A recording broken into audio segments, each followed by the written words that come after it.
ஒரு அண்ணனாக, ஒரு சகோதரராக, ஒரு வீட்டில் தந்தையாக இருந்து மகளிருக்கான அந்த பேருந்து பயண திட்டத்தை கொடுத்து அதற்கான நிதிகளையும் இந்த ஆண்டு நிதிநிலை அறிக்கையிலே முதலமைச்சர் அவர்கள் வழங்கியிருக்காங்க.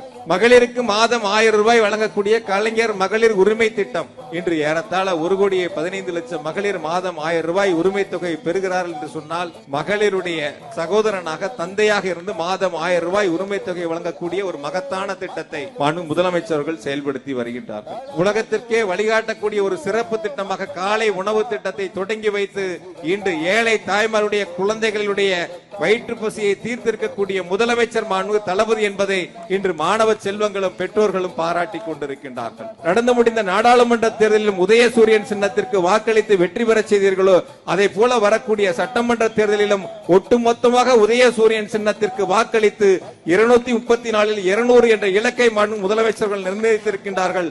அந்த 200க்கும் மேற்பட்ட தொகுதிகளை வென்றோம் என்ற வரலாற்று சாதனையை உருவாக்கி தந்திட வேண்டும்.